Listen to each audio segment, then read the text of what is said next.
약 한 달여 전에 모든 이야기에는 신화와 우화가 있습니다 라고 하는 이러한 내용으로 말씀을 전한 바가 있습니다. 신화라고 하는 것은 단군 신화와 같이 없었던 이야기, 그거를 말하는 것이 아니라 모든 일이 잘 되어져 갈 거라고 하는 그러한 인생의 밝은 측면을 강조하는 이야기가 신화이죠. 우리가 신데렐라 이야기라든가 이런 것들이 이제 대표적인 신화의 이야기죠. 그런데 모든 이야기에는 우화의 요소가 있다. 그러니까 우화라고 하는 것은 뭐냐면 신화의 이면이다. 인생이 그렇게 장밋빛으로만 채색될 수 있는 게 아니다. 인생에는 그 어두운 측면이 있을 수밖에 없다. 그것이 이제 우화다. 이런 말씀을 드리지 않았습니까? 그러니까 욥의 이야기도 1장 1절부터 5절까지 보면 신화와 같은 측면이 있는 거예요. 욥이 얼마나 온전한 사람인가. 동방에서 가장 훌륭한 자이다. 재산으로도 볼 때 세계 부위 순위 메디 안에 들 정도로 엄청난 부를 가지고 있고, 그런데다가 인격적으로도 너무나 훌륭하고, 그리고 자녀들도 성결하게 잘 이끌어가는 그러한 사람이 바로 욥이었다라고 이렇게 말씀을 하고 있습니다. 근데 눈치가 빠른 독자라면 1장 1절부터 5절까지 읽으면서 이후에 폭풍우가 몰아치겠구나 하는 것을 짐작할 수 있죠. 그러니까 인생이라고 하는 것이 어떻게 늘 평탄하고 좋은 일만 있겠습니까? 또 반면에 늘 그렇게 어려움만 있겠어요? 평탄할 때가 있는가 하면 폭풍우가 몰아칠 때도 있는 것이고, 폭풍우가 계속될 것 같지만 이내 잔잔해지고 또 평탄한 날이 올 수도 있는 게 인생인 거죠. 그런데 욥은 지금까지의 모습을 보면 하나님 앞에 신실하게 살면서 또 물질의 복도 받고 자녀의 복도 받고 세상에서 존경도 받고, 그래서 더 이상 부러울 게 없겠다. 내 인생이 저 사람의 반만 되면 좋겠다. 이 정도 평판을 받는 사람이 욥이었단 말이에요. 그런데 이제 6절부터 12절까지 보면 욥은 전혀 모르는 가운데 천상에서 회의가 벌어지죠. 그리고 사단이 참소를 하고, 그래서 하나님이 욥의 일정한 부분을 칠 수 있도록 허락을 하시니까, 그러니까 이제 욥이 이제 고난을 받는 장면이 나오지 않습니까? 그런데 고난을 받을 때 보면은 우리 13절 한번 같이 읽어볼까요? 시작. 하루는 욥의 자녀들이 그 맏아들의 집에서 음식을 먹으며 포도주를 마실 때, 이게 뭡니까? 하루는이라는 단어에 주목을 해야 되는 거죠. 여태까지의 날들은 평탄한 날이었어요. 근데 오늘 하루는 어제까지의 날과는 너무나 다른 하루가 있을 수 있다. 전혀 예상하지 못한 하루가 우리 인생에 있을 수 있다. 고난이 밀려오고 재앙이 밀려오는 그런 날, 생각도 안 했고 상상하기조차 싫은 그런 날이 우리 인생에 올 수 있는 거죠. 제 고등학교 때 그러한 친구가 있는데, 그 친구의 이제 동생이 있었어요. 친구 동생이 있었는데, 지금은 이제 사회복지 공무원을 하고 있는데, 그 아이가 어렸을 때 집 앞에서 잘 놀다가 갑자기 덤프트럭이 치여가지고, 그래가지고 이제 다리가, 그러니까 멀쩡했던 애가 다리가 소아마비가 돼가지고 굉장히 청소년 시절을 힘겹게 보낸 그러한 동생이 있었어요. 친구 동생이 있었는데, 근데 정말 하루인 거죠. 잘 놀고 뭔가 얼마든지 예쁘게 잘 자랄 거라고 생각했는데, 자기 집 앞에서 놀다가 과속하는 덤프에 치여가지고 다리를 평생 한 다리를 못 쓰게 되어지는 끔찍한 재앙이 있었던 거죠. 근데 이것이 욥에게나 혹은 제 친구 동생에만 있는 일이 아니라 우리 인생에 누구도 예외가 없을 수 있다. 나의 앞길에 이러한 하루가 얼마든지 생길 수 있다라고 하는 걸 우리가 인정하면서 살 수밖에 없는 것. 그것이 우리의 인생의 한계이잖아요. 연약한 부분이지 않겠습니까? 피조물의 한계인 것이죠. 내일이 좋은 날만 계속되면 좋겠는데, 평탄한 날만 계속되면 좋겠는데 어떻게 그럴 수가 있겠어요? 어떤 재앙이 있을 수 있는 거죠. 예상도 못한 일이 갑작스럽게 내 인생에 파고 들어올 수 있는 것, 그것이 바로 우리 인생의 아픔이고 한계다. 이거를 인식할 수밖에 없는 거죠. 근데 욥은 하루는 어떤 일이 생겼냐면, 이제 자녀들이 잔치를 하고 있는데 스바 사람들이 와가지고 이 재산들을 빼앗아가고, 거기 보면 소하고 나귀 빼앗아가고 종들은 쳐서 죽이고, 이러한 끔찍한 일이 생겼잖아요. 재산을 상실했습니다. 그 뒤에 보면 또 재산을 상실하고 재산을 상실하고, 하늘에서 불이 내리고 갈대아 사람들이 와가지고 빼앗아가고, 이런 일이 있거든요. 여러분, 우리 현대인들에게 있어서 재산은 무엇과 같습니까? 많은 사람에게는 생명과 같은 것. 다른 거는 다 잃어버려도 돈만은 잃어버릴 수 없다, 그렇게 생각하는 사람들이 상당히 있지 않습니까? 그래서 우리가 주변에서 듣잖아요. 건강도 있어요, 가족도 있어요, 자녀도 있습니다. 그런데 돈 잃어버렸다고 이 세상을 떠나는 사람들이 있는 거예요. 왜 그러냐? 돈은 내 인생의 전부거든. 그러니까 이거 잃어버리니까 나는 살 희망이 없다 하고 세상을 등지는 사람들이 있습니다. 그만큼 재산이 차지하고 있는 비중이 사람들에게 큰 거죠. 우리가 다시 한번 생각해 봐야 됩니다. 과연 이것이 그렇게 큰 것인가? 세상은 그렇다 할지라도 우리에게는 우리 인생의 한 부분이라고 받아들여야지, 이게 내 인생의 전부라고 받아들이면 우리는 큰일 나는 거죠. 욥은 엄청난 상실을 했습니다. 그런데 상실은 그걸로 그치지 않는 거잖아요. 우리가 보면은 16절과 17절과 18절을 보면 앞에 반복되는 단어가 나옵니다. 앞에 반복되는 단어 같이 한번 읽어볼까요? 시작. 그가 아직 말하는 동안에. 그가 아직 말하는 동안에. 그러죠? 그가 아직 말하는 동안에 하루는 갑작스럽게 재앙이 일어나는 것이고, 그가 아직 말하는 동안에 이거는 뭡니까? 재앙이 잇따라 일어나는 것이다. 하나가 왔다가 사라지는 것이 아니라 하나가 아직 남아있는데 또 다른 재앙이 오고 또 다른 재앙이 옵니다. 욥은 기가 막힙니다.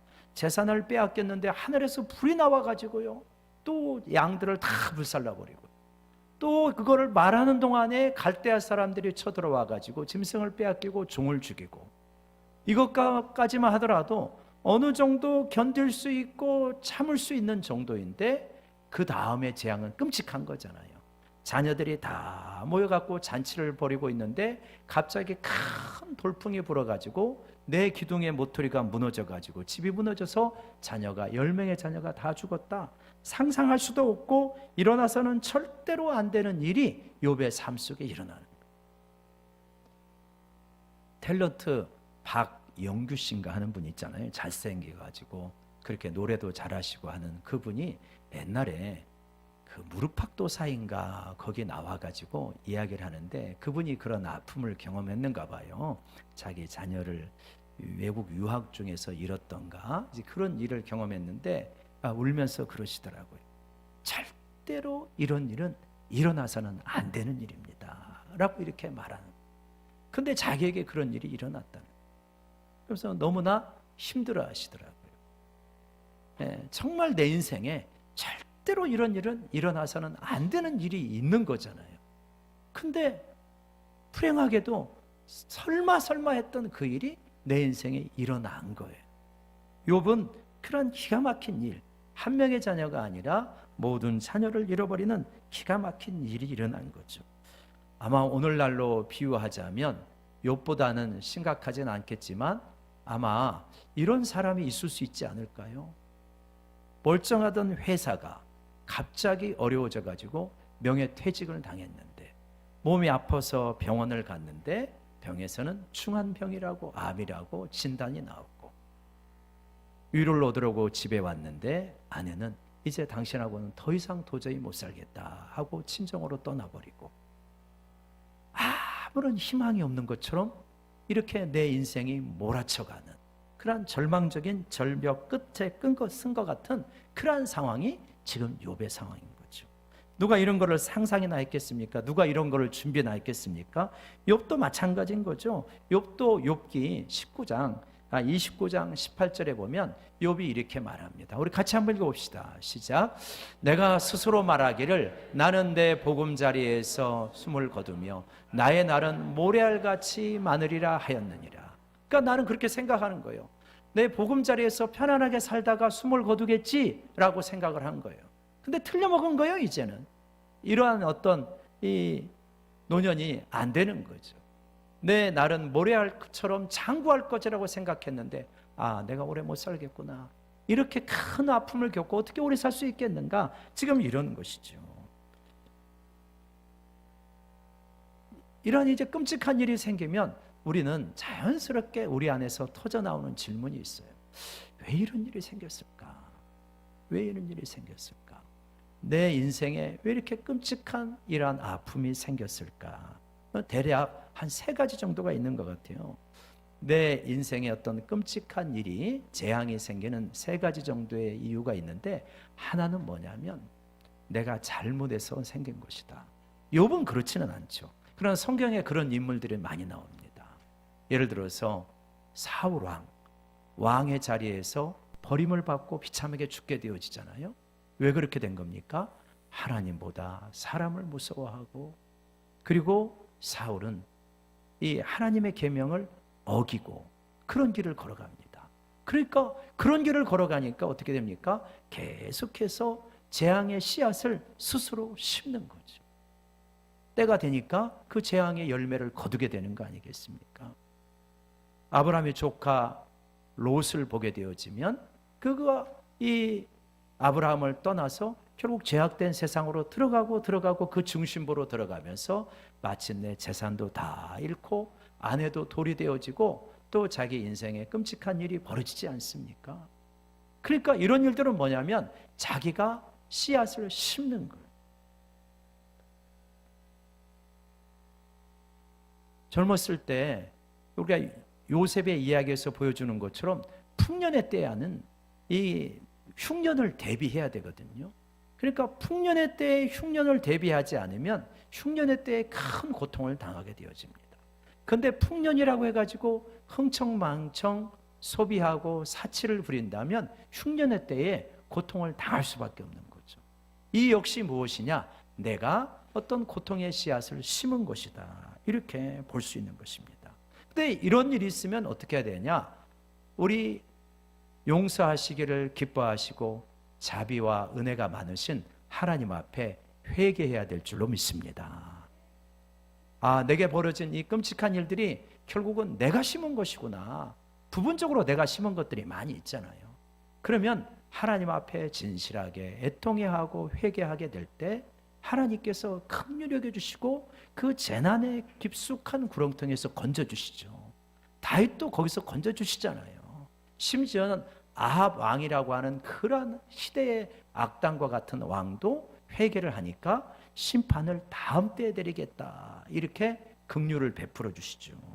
그래서 어떤 내 인생에 끔찍한 일이 있으면 우리는 자동적으로 생각하는 과정이기도 하지만 혹시 내가 이 씨앗을 심은 것이 아닌가 하나님 앞에 기도하는 거죠. 회개하는 거죠. 근데 이거는 차선책이잖아요. 더 좋은 방법은 무엇입니까? 그런 일이 내가 잘못해가지고 안 좋은 결과를 거둬드는 일이 없도록 미리 예방하는 것이 훨씬 나은 거죠. 그럼 어떻게 해야 됩니까? 하나님께서는 이미 그런 길을 우리에게 알려주셨어요. 하나님께서 우리가 이 땅에서 고통을 많이 받다가 천국에 와서 위로받아라, 그런 분이 아니십니다. 너희를 향한 내 생각은 재앙이 아니라 평안과 생명이라 그러셨어요. 그렇죠? 그리고 신명기에서 이스라엘아 너는 행복한 자로다 이렇게 말씀하셨어요. 그러니까 하나님이 우리를 부르실 때 우리가 고통을 아주 많이 받다가 하나님 앞에 와서 천국 가서 위로 얻는 것이 아니라 이 땅에서 평탄하고 풍성한 삶, 주님과 동행하는 복된 삶을 누리기를 원하십니다. 그런데 그 길이 어떻게 열리냐는 거예요. 그 길이 어렵지 않다고 말씀하십니다. 그렇죠? 우리가 시편 119편 105절에서 우리가 인생을 걸어가는 그 길이 마치 한 치 앞을 내다보지 못하는 암흑길을 걸어가는 것 같은데 넘어지지 않고 꼬꾸라지지 않고 절벽에 굴러떨어지지 않는 길이 있다는 거예요. 그 길이 뭐냐? 말씀의 길이라는 겁니다. 같이 한번 읽어봅시다. 시작. 주의 말씀은 내 발의 등이요 내 길의 빛이니이다. 깜깜한 어둠길 한치 앞을 내다보는 것은 욥이나 우리나 마찬가지고요. 인류 자체가 그렇습니다. 한치 앞을 내다보는 인생이에요. 누구에게나. 근데 넘어지지 않을 수 있는 길이 있다는 거예요. 주님의 말씀을 따라 살아가면 내 앞에 등이 되어지고 빛이 되어서 넘어지지 않는다. 바깥에 무슨 일이, 저 앞에 무슨 일이 있는지는 모르지만 적어도 여기서 넘어지지 않게 걸어갈 수 있다. 지금 이렇게 말씀하시는 거예요. 여러분, 인생이 고달프지 않으려면 어렵지 않다고 말씀하시는 거예요. 어떻게 살면 되냐? 말씀 따라 살면 된다. 말씀 따라 살면 된다. 다른 말로 말하면 말씀에 어긋난 삶을 살면 굉장히 인생이 고통스러울 수밖에 없다. 이 말씀이 너무 방대하지 않습니까? 그런데 제가 목회하면서 또 인생을 살아가면서 경험하면서 보니까 여러분, 이게 이렇더라고요. 하나님의 말씀 10계명의 테두리 안에서만 살아도 크게 잘못되지 않더라고요. 우리 인생의 끔찍한 재앙들은 10계명의 테두리 바깥에서 벌어져요. 그래서 10계명의 테두리 안에서만 살아도 그래도 인생이 크게 잘못되지 않는다. 생각해 보세요. 우리 곁에서 정말 끔찍한 일을 당했던, 자기가 잘못해가지고 그런 분들 보면 어떻습니까? 10계명 바깥에서 행동하는 게 많아요. 그래가지고 엄청난 아픔들을 경험하게 되어집니다. 그래서 인생이 어려워지지 않으려면, 또 끔찍한 고난을 받지 않으려면 말씀 안에서, 그것도 좀 어려우면 10계명의 틀 안에서 살아가리라. 그러면 여러분, 복된 인생, 상당히 평탄한 인생을 살아가게 될 줄로 믿습니다. 근데요, 이렇게 원인을 아는 것도 있지만 원인을 모르는 것도 있잖아요. 재앙인데 그런 것도 있죠. 자연 재해가 일어나게 됐을 때 이 원인이 어디서 온 겁니까? 우리 아이가 태어났는데 아토피가 극심합니다. 그래서 도저히 한국 땅에서 살 수 없어서 그런 경우도 있잖아요. 알 수 없죠. 가자 지구의 아이들, 또 하마스가 공격을 해가지고 죽어가고 납치된 그런 이스라엘 백성들이라든가 이런 사람들, 이거 누가 그 원인을 알 수 있겠습니까? 인생에는 원인을 알 수 없는 아픔도 있더라고요. 그래 했을 때 우리는 어떻게 해야 되냐? 그러했을 때 하나님의 선하심을 붙들고 인내하고 기도하고, 또 하나님께서 이 모든 것을 회복시킬 날을 기다리는 것도 우리에게 필요하다. 왜 그러냐? 우리가 그 원인을 다 알 수 없는 일들이 우리 인생에는 너무나 많으니까. 근데 그 원인을 알 수 없는 일이기도 하지만, 또 세 번째로 굳이 나누어서 분류한다면 영적인 원인이 있는 거죠. 지금 욥의 경우는 우리가 다 알지만 실제로 욥은 모르잖아요. 근데 전지적 작가 시점에서 우리가 욥의 이야기를 알지만 실제로 우리가 살아갈 때는 욥과 같은 환경에서 살아가는 거예요. 천상에서 어떤 일이 벌어지고 마귀가 나를 어떻게 공격하는지 분별하기 어렵습니다. 그런 가운데 나에게 아픔이 오는 거죠. 그랬을 때 여러분, 우리가 할 수 있는 게 있습니다. 신명기 29장 29절입니다. 한번 같이 읽어볼까요? 시작. 감추어진 일은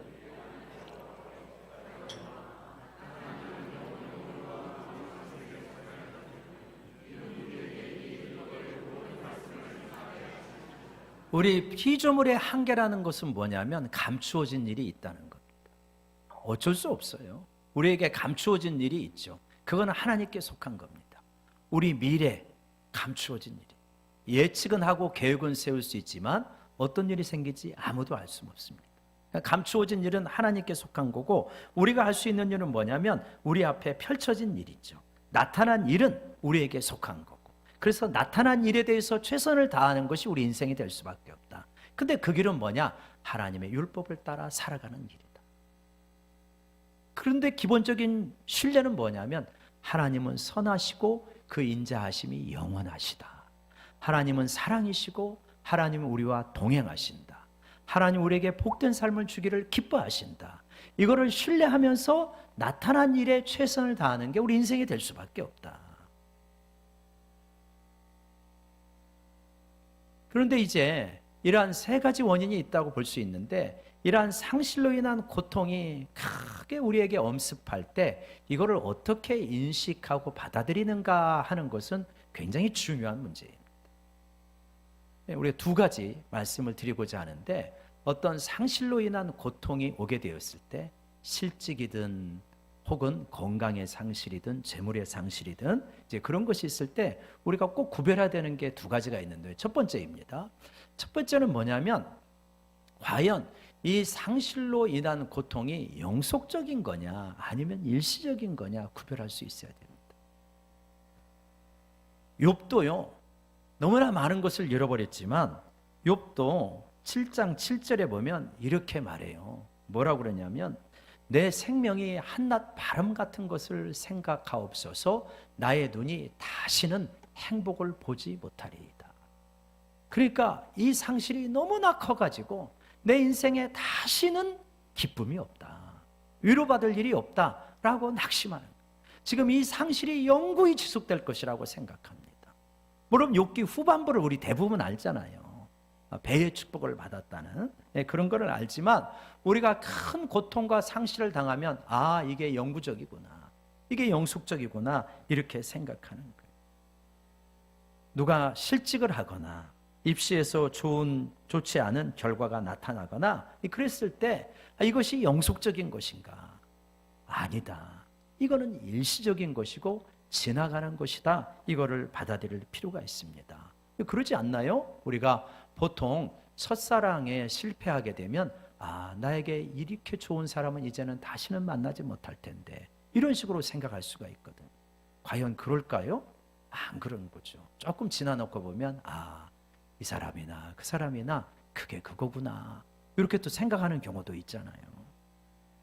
그러니까 우리에게 일어난 대부분의 상실은 영구적인 것이 아니라 일시적인 것이라는 걸 이해할 필요가 있어요. 그래서 이거 하나님 앞에서, 하나님, 이게 영구적인 것이 아니라 일시적인 것을 받아들이기를 원합니다. 근데 이제 그런 게 있잖아요. 영구적인 것처럼 느껴지는 게 있잖아요. 가장 큰 게 뭡니까? 사랑하는 가족의 죽음. 이건 영구적이잖아요. 성경은 그렇지 않다고 말합니다. 이것도 일시적인 것이다. 데살로니가 4장에서 사랑하는 가족들, 사랑하는 공동체의 지체들의 죽음을 경험하고 성도들이 너무 슬퍼합니다. 그러니까 사도 바울이 편지를 써서 말합니다. 너희가 소망 없는 자와 같이 슬퍼하기를 원하지 않는다. 너희가 이것을 꼭 알아라. 그건 뭐냐?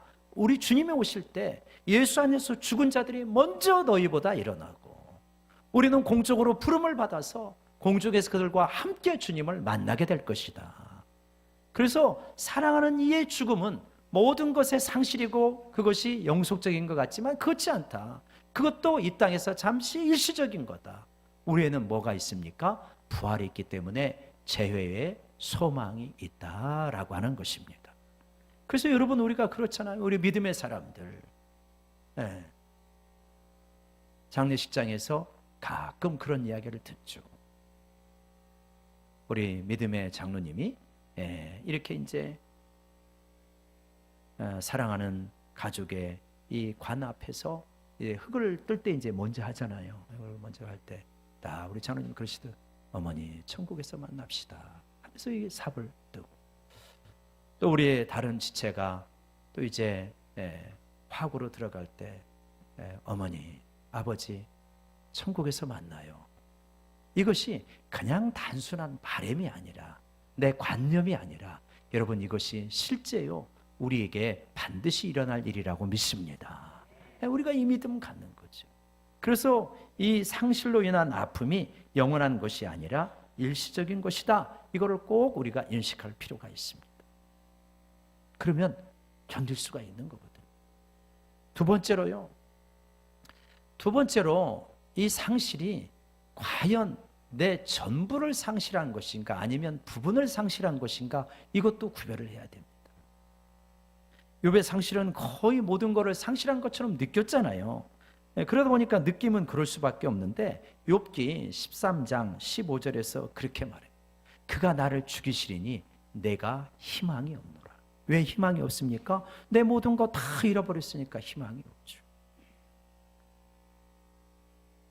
대학에 떨어지게 되었을 때, 취업이 안 되게 되었을 때 내가 정말 모든 것을 잃어버린 것인가? 그거 아니잖아요. 전체 인생에서 보면 또 이렇게 대학을 한번 떨어지고 이렇게 취업에서 떨어지고 그렇다 할지라도 기회가 얼마든지 있더라고요. 잘만 이겨내면 그것이 큰 자산이 되더라고요. 제가 우리 집사님한테 들었는데 그런 말씀하시더라고요. 이 체육교사 되는 임용고시, 그 다른 고사도 그렇지만 그 예체능의 임용고시는 정말 어렵잖아요. 9번 만에 됐다고 하시더라고요. 야, 그 8번 떨어지는 것을 감당하는 그 마음, 그 멘탈이 얼마나 대단한 것인가. 이게 이 부분이거든요. 우리가 이런 것은 부분이에요. 전부가 아닙니다. 근데 그냥 스스로 무너져가지고 내 모든 것을 다 잃어버렸다고 부정적이고 비관적으로 생각하면서 무너져버립니다. 우리나라 전 대통령이었던 김대중 대통령은 정치하다가 여러 가지 어려운 고비들을 참 많이 겪었잖아요. 그랬을 때 A4 용지 같은 거 하나를 딱 꺼내놓고 반절 밑줄을 쫙 그은 다음에 잃어버린 거를 한 칸에 쓴다고 합니다. 가택연금, 뭐 사형선고, 뭐 여러 가지를 썼겠죠. 이렇게 쓰고. 근데 남아있는 거 있었다고 합니다. 그 남아있는 거를 쭉 이렇게 쓰다 보면 훨씬 남아있는 것이 많더라. 이렇게 고백을 하면서 다시 희망을 붙들 수 있었다. 그렇게 말을 합니다.